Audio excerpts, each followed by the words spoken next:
오늘 화요일은 한 주간 주요 경제 소식 알아보는 날이죠. 정규철 KDI 한국개발연구원 경제전망실장 전화 연결되어 있습니다. 박사님 안녕하십니까? 네, 안녕하십니까? 예, 박사님 우선 지난주 금요일이었어요. 정부가 부동산 대책을 내놨는데 요거 먼저 좀 얘기 좀 듣고 싶습니다.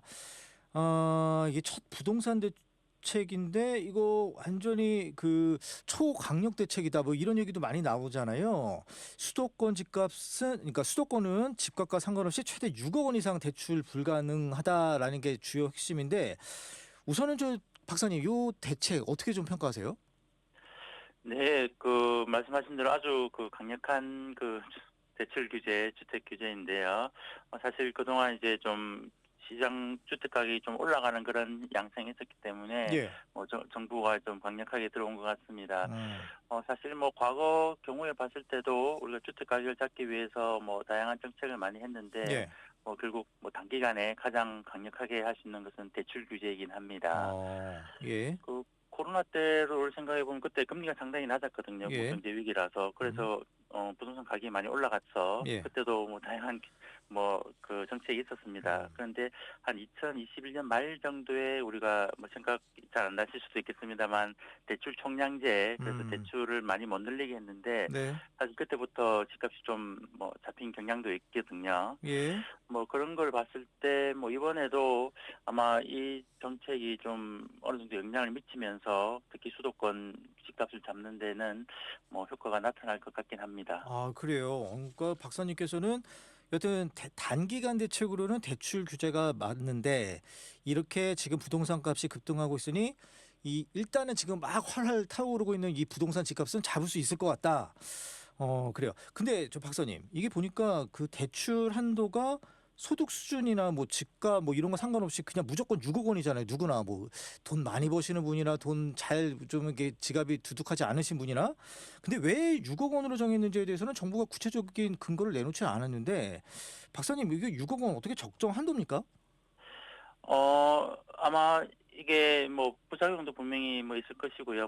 말씀하신 대로 충분히 갚을 수 있는 사람도 있는데 예. 그러니까 제 생각에는 6억 원이라는 수치가 한 달에 이자 비용을 좀 감안했을 때 예. 대략 한 300만 원 정도 이렇게 얘기가 있긴 하거든요. 그 월 수입이 예, 예. 대출 아. 갚고 이런 것이 예. 300만 원이면 적은 돈은 아닌데 또 경우에 따라서는 그 정도 충분히 갚을 수 있는 분도 있고요. 예. 그래서 이렇게 따지고 들어가기 시작하면 이것이 이제 좀 불합리한 측면도 있습니다만 예.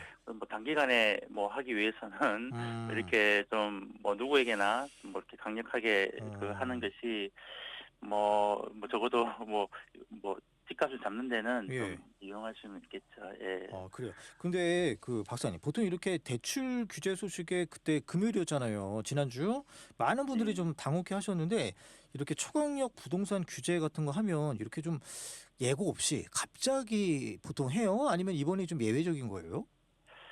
조금 예외적인 하면 조금 보통 이제 좀 시간을 두고 이렇게 하는 경우가 많고요. 예. 워낙 시장에 충격을 주기 때문에 어허. 그게 이제 보통이고 근데 시간을 두면 이제 그 사이에 또 집값이 많이 오르고 대출을 많이 받고 이런 경향이 있긴 합니다. 예. 그래서 일장일단이 있긴 한데 이제 새 정부 들어서 좀 강력한 의지를 보인 것은 아닌가 이렇게 해석을 하고 있습니다. 예. 네. 그러면 요 대책 부동산 대책 관련해서 좀 부작용 좀 몇 가지만 좀 얘기 듣고 싶은데요. 아무래도 요 네. 신용 대출로 풍선 효과가 나지 않겠냐 이런 우려의 목소리도 계세요. 요건 어떻게 보십니까? 네, 물론 그쪽 부분도 이제 대출이 일어날 테고 예. 이제 다양한 부작용이 생길 수 있습니다.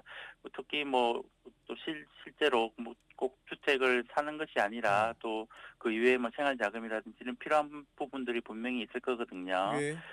그런데 그 부분까지 다 막아버렸기 때문에 좀 우리가 실수요자라고 하기도 하고 예. 또는 생활 자금이 필요하신 분들 이런 분들도 사실 이 대출 때문에 그 규제 때문에 좀 어려움을 겪을 그런 가능성도 있긴 합니다. 예. 그래서 부작용이 없을 수는 없고 근데 예. 단기간에 이렇게 강력하게 하다 보니까 그런 부작용보다는 뭐 지금 집값을 잡는 게 중요하다. 뭐 이런 네. 판단을 한 것 같습니다. 아 그래요. 아니 그러면은 뭐 그러니까 지금 당장 집값을 잡는 거 그냥 일종의 뭐 시그널에 초점을 뒀다라고 봐야 됩니까? 많은 사람들이 좀 피해를 보고 있는데 그게 과연 맞는 건지 저는 좀 이해가 안 돼 가지고요.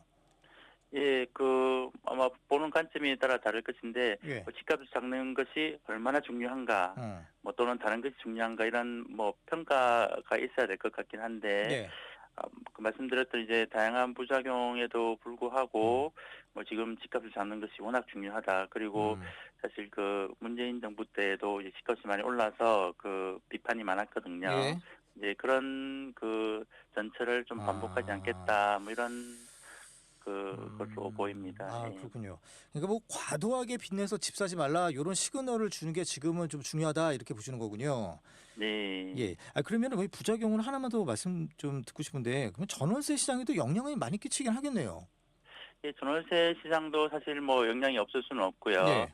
그래서 뭐 좀 그쪽도 이제 매매하시는 분들이 이제 뭐 전세로 어. 돌아선다든지 예. 아니면 몰래 뭐 전세 받으려고 했던 부분도 이제 주담대랑 관련돼 있으면 전세 받지 음. 못하는 부분도 있고. 예. 근데 지금 전월세 시장에서는 사실 뭐 이런 규제 이외에도 사실 전세값이 올라갈 이유가 사실 좀 많이 있긴 합니다. 음. 왜냐하면 지금 올해 보면 이제 전국적으로 보면 이제 입주 물량이 좀 적거든요. 예. 그러면 아무래도 전세 가격이 좀 더 올라갈 수 있는 그런 모습이 있고, 음. 지금 전세는 특히 좀 금리에 좀 민감합니다. 근데 음. 지금은 좀 금리 인하기로 접어들었기 때문에 그 부분도 전세 가격을 좀 올리는 그런 상황이 발생할 수 음. 있는데요. 예. 종합적으로 보면 뭐 꼭 대출 규제도 한몫하겠습니다만, 음. 대출 규제 이외에도 좀 전세 가격이 올라가는 임대차 시장이 좀 불안정해질 수 있는 그런 요인이 음. 있긴 합니다. 예. 근데 금융당국에서는 이 "추가 보완 대책 내놓겠다." 이렇게 얘기를 했던데 박사님 보시기에는 어떤 대책이 더 필요하다고 보십니까? 아무래도 실제 좀 이게 대출 좀 절실한 분들이 좀 음. 있거든요. 예. 꼭 투기나 이런 것과 무관하게 음. 이제 그런 부분들 좀 우리가 이 규제가 좀 과도하게 작용하는 부분들을 좀 찾아내서 예. 좀 보완할 필요가 있을 것 같긴 합니다. 아 그래요. 네. 그럼 요 관련해서 요 하나만 더 여쭤보면 그러면 요거 내 집 마련 전략 어떻게 해야 될까 이게 고민하시는 분들 계실 것 같아요. 어떻게 해야 돼요? 예, 지금 뭐 당장은 어. 뭐 좀 쉽지 않은 그런 국면이긴 어. 합니다. 뭐 우리가 집을 뭐 자기 돈으로 다 사기는 뭐 쉽지 않은 아 그런 그쵸. 상황이기 예. 때문에. 현금 부자들만 음, 살 수 있잖아요. 예, 그래서 뭐 조금 뭐 어려운 아 상황이죠. 조금 그래요? 더 뭐. 잠시 그러면 숨고르기에 좀 들어갔다가 좀 상황을 예, 좀 보시라. 예. 알겠습니다. 그러면 요거 좀 다른 주제 한번 보죠. 이 경기도가 임금 삭감 없는 주 4.5일제 시험 사업을 시행한다고 합니다. 요거 우리 경제에 좀 많은 영향을 끼칠 것 같기도 하고 아닐 것 같기도 하고 좀 어떻게 보십니까, 박사님? 예, 뭐 주 4.5일자가 되면 뭐 여가 생활도 많이 할 수 있고 음. 사실 좋은 점이 상당히 많긴 합니다. 예. 근데 국가 전체적으로 보면 이게 결국은 일을 좀 적게 하는 것이기 때문에 음. 국가 소득이 뭐 줄어듭니다. 다시 말해서 뭐 GDP 또는 경제 성장률 이런 것들이 좀 낮아질 수밖에 없다는 것인데, 그렇다면 결국에 국내 경제에서 누군가는 그 부담을 질 수밖에 없습니다. 우리가 세 가지 정도를 생각해 볼 수 있는데, 이제 일하시는 분들의 임금이 줄어드는 음. 게 한 가지 방법이고, 예. 그렇지 않으면 기업의 이익이 줄어들어야 되고, 음. 그것도 아니면 이제 국가에서 뭐 임금을 보조해 준다 그러면 이제 세금이 늘어나는 뭐 아. 그런 거라서 그러네요. 뭐 다른 선택지가 사실은 없습니다. 누군가는 음. 부담을 해야 되고, 예. 그래서 누군가에게는 이제 피해가 발생하는 뭐 그런 음. 상황인데요. 음. 사실 뭐 우리 삶에서 뭐 소득 말고도 이제 여가도 분명히 중요한 그런 요소이긴 합니다. 예. 근데 뭐 이것을 또 하다 보면 누군가는 또 피해가 생기기 때문에 뭐 어느 정도 공감대를 이루어 가면서 예. 이렇게 진행하는 것이 뭐 바람직해 보이긴 아 합니다. 그렇군요. 네. 4.5일제 그래요. 뭐 예전에 뭐 소실 적에는 그 토요일도 막 학교 가고 그랬었는데 그래요. 알겠습니다. 그러면 저 박사님 요거 내년도 최저임금 심의 요거 올해도 법정 기한을 넘겼습니다. 여기 보니까 노동계 제시액하고 재계 제시 금액이 좀 차이가 크던데 요거 좀 어떻게 보세요? 예, 그동안 뭐 노동계랑 재계랑 이제 협상을 많이 해와긴 했는데, 예. 그 진행 과정에서 보면 의견 차이가 거의 좁혀지지 어. 않았거든요. 뭐 그런 부분을 봤을 때 사실 좀 장기화될 가능성도 있고요. 사실 최저임금제라는 게 1988년도에 이제 처음 도입돼서 시행됐는데 예. 지금 거의 40년이 다 돼갑니다. 어허. 네, 우리 법정 시한을 지킨 것이 사실 9번에 불과하고요. 예. 그리고 작년까지 2020년부터 5년 연속 이제 합의가 안 돼서 이제 표결로 이제 결정이 됐는데 예. 그만큼 좀 합의가 어렵고 올해도 지금까지 상황을 봐서 합의보다는 좀 더 표결로 좀 강제적으로 가는 방향이 아닐까 이렇게 보이긴 합니다. 아, 그래요. 이게 매번 이렇게 보면 최저임금 심의는 이제 밤새 그 어떤 법정 기한을 넘기는 경우가 다반사인데 이번에도 넘기게 됐는데 뭐 그 똑같은 상황이긴 합니다만 여튼 강제적인 조치인 좀 표결로 이루어질 것 같다 이렇게 좀 얘기를 해주셨어요. 그러면 박사님 이거 주제 하나만 더 보죠. 이 트럼프 미국 대통령이 관세 얘기 이거 지금 어떻게 됩니까 이거 좀 하도 많이 뭐 왔다 갔다 해가지고 지금 갈피를 못 쳤겠는데 지금 어떻게 잘 되고 있습니까? 어떻습니까? 지금 뭐 나와 있는 걸로는 이제 예. 한국과는 뭐 협상과 관련된 소식이 사실 없긴 합니다. 예. 그 7월 8일 날 이제까지 관세 유예됐는데 이제 그 뒤로 어떻게 될지가 지금 뭐 알 수가 없고요. 뭐 트럼프가 이제 뭐 얼마 있다가 이렇게 각 국가별로 이렇게 관세와 관련해서 통보하기로 이제 되어 있긴 한데 네.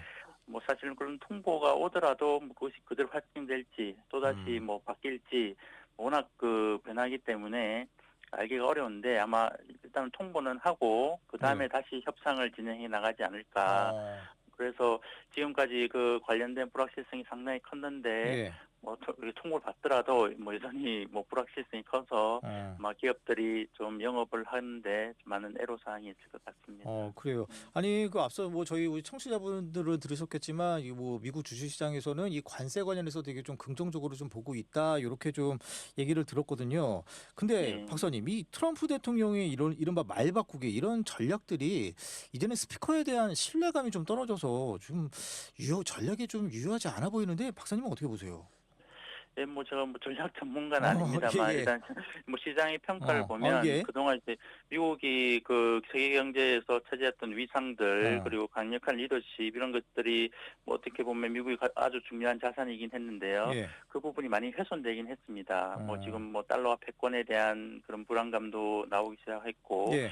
아마 그 미국이 그 뭐 예전과는 좀 다른 그 뭐 대우라고 할까요? 그 인식이라고 할까요? 예. 그런 측면이 있습니다. 그리고 결국 이것이 또 미국에 또 불리하다는 그 뭐 그런 영향 뭐 얘기도 많기 있기 때문에 예. 뭐 결과를 지켜봐야겠죠. 예. 그렇군요. 박사님 끝으로 이거 질문 하나만 더 드리겠습니다. 우리나라 자동차 관련해서 낮은 관세가 적용될 일 없다라고 이렇게 미국 측에서 얘기를 했는데 우리 산업에 미칠 영향 좀 어떻게 보십니까?